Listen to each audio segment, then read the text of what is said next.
Welcome from Durga's art corner. আজকে আমি আপনাদেরকে দেখাবো কিভাবে ক্রস স্টিচিংয়ে আমি ফুলটা বানিয়েছি। এখানে গোলাপি কালারের উল আমি ইউজ করেছি ফুল বানানোর জন্য। তো প্রথমেই দেখতে পাচ্ছেন পাতার যে কুঁড়িটা করে নিয়েছিলাম তার সাইডে ফার্স্ট একটা ক্রস স্টিচ নিয়ে নিয়েছি, তারপর নিচে তিনটে ক্রস স্টিচ, তার নিচে নিয়ে নিয়েছি 5টা ক্রস স্টিচ। আমার উপর থেকে করতে সুবিধে হয়েছে, তার জন্য আমি উপর থেকে করেছি, উপর থেকে নিচের দিকে করেছি। আপনাদের যদি সুবিধা হয় তাহলে নিচ থেকে তুলে উপর দিকে করতে পারেন। তারপরেও 5টা ক্রস স্টিচ,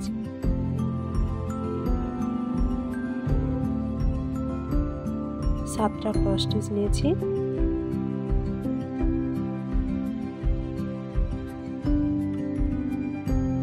সাতটা ক্রস স্টিচ দুবার তুলতে হবে, তাহলে প্রথমে একটা স্টিচ, তারপরে 3টে, তারপর 5টা, তারপর 7টা করে দুটো লাইন করতে হবে।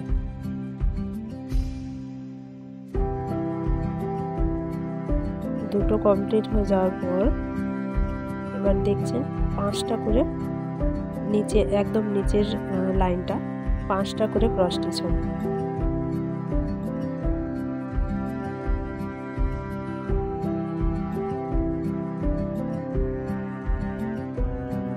পাঁচটা ক্রস স্টিচ কমপ্লিট হয়ে যাওয়ার পর একদিকটা কমপ্লিট হয়ে গেল। তারপর চলে এসেছি উপরের দিকে। উপরের দিকে যে ঘরটা থেকে শুরু করেছিলাম তার উপরের ঘরটা তুলেছি। উপরের ঘরটা তুলে এখানে করতে হবে 6টা ক্রস স্টিচ।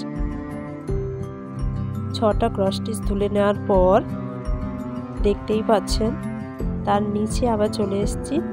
প্রথম থেকে দুটো ক্রস স্টিচ ছেড়ে তারপরে ঘরটাতে তুলেছি। এখানে তুলতে হবে, এখানেও তুলতে হবে 6টা স্টিচ।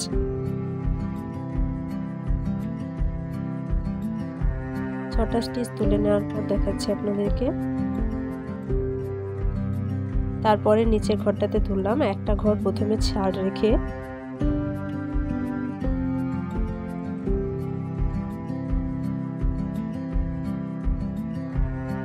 তুলতে হবে। এখানে 1 2 3 4 5টা স্টিচ তুলতে হবে। প্রথমের দিকে একটা ঘর ছেড়ে তারপরে 5টা স্টিচ তুলতে হবে। তারপরে লাইনটা তুলে নিচ্ছি নিচের দিকে। প্রথমের দিকে একটা ঘর ছেড়ে 2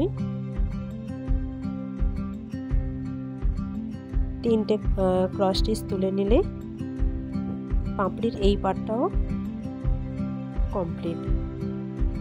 সেম একইভাবে যে দুটো পোর্শন হয়েছে, সেম একইভাবে ওপর দিকেও এই দুটো পোর্শনই হবে। ওপর দিকেও সেম একই হবে। তো একটা ঘর ছেড়ে তারপরের আগের ঘরটাতে 6টা ক্রস স্টিচ তুলে নিচ্ছি। 6টা স্টিচ তুলে নেওয়ার পর দেখতে পাচ্ছেন আমি ওটা কমপ্লিট করে দিয়েছি। যেহেতু নিচেরটার মতো সেম হবে তাই জন্য আমি আর দেখাচ্ছি না। তারপর চলে এসেছি বাম দিকের একদম লাস্ট যে মানে ফুলটার যে অংশটা বাকি সেইটা করে নিচ্ছি। এইটা করে নেওয়ার পরেই দেখতে পাচ্ছেন কি সুন্দর আমার কমপ্লিট হয়ে গেছে। ফুলটা খুব সুন্দর দেখতে লাগছে। যদি ভালো লেগে থাকে তাহলে লাইক করবেন অবশ্যই। Thank you.